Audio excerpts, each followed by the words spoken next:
Саламатсыздарбы? Бүгүн биз тилдеги өзгөчө көрүнүштөрдүн бири табу жана эвфемизм сөздөр жөнүндө маалымат беребиз. Кыргыз тилинде табу жана эвфемизм сөздөр бул тилдик маданият жана каада салттын бир бөлүгү. Кыргызда эки колум боорун алды деген жакшы сөз бар. Сиз муну кандай түшүнөсүз? Ооба, нариштени жаңы дүйнөгө алып келген энеге айтылган сөз.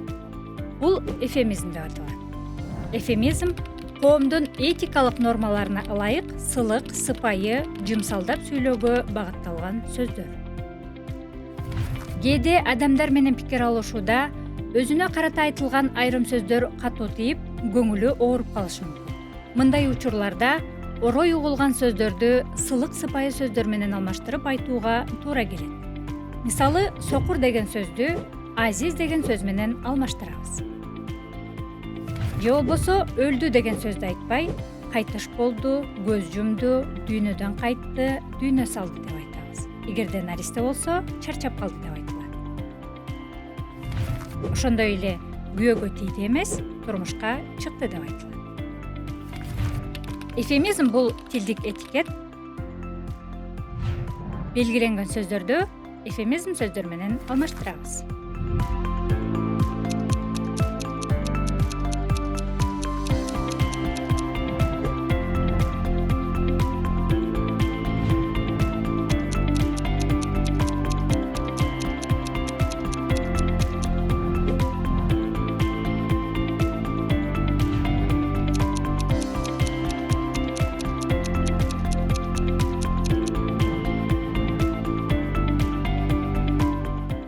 Табу тилдеги кээ бир сөздөрдү өз аты менен атабай, башка ат менен айтуу. Мындай сөздөрдү кыргыз тилинде тергеме сөздөр деп да аташат.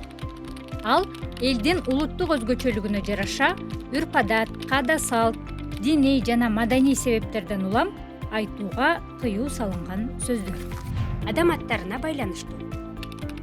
Келин кайын журтун атынан айтпай, кичине бала, мугалим аке, ортончу бала деген сыяктуу иштеген иши же үй бүлөлүк абалына жараша тергеп айтат. Мисалы, Бүгүн кичине бала дипломун колуна алды. оорулардын аттарын тергөө. Чечек оорусунун атынан айтпай, улуу тумо, мончок деп тергешсе, бүгүнкү күндө онкологиялык ооруну айыкпастар же жаман оору деп тергеп келебиз. Мисалы, Айша апа 3 жылдан бери жаман оору менен күрөшүп келет. жан жаныбарларды тергөө. Карышкырды ит куш деп тергешкен. Мисалы, Биздин жылкыларга көз салып тур, ит кушка жем болбосун. демек, эвфемизм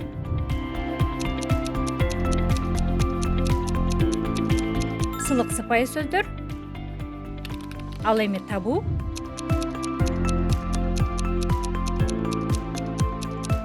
тергеме сөздөр. Кыргыз тилиндеги эвфемизм, табу сөздөр тилдин сүйлөө маданиятындагы өзгөчөлүк жана каада салт, ырым-жырымга болгон бекемдигин айгинелеп турат. Ушуну менен бүгүнкү сабагыбыз соңуна келди. Саламатта калыңыз.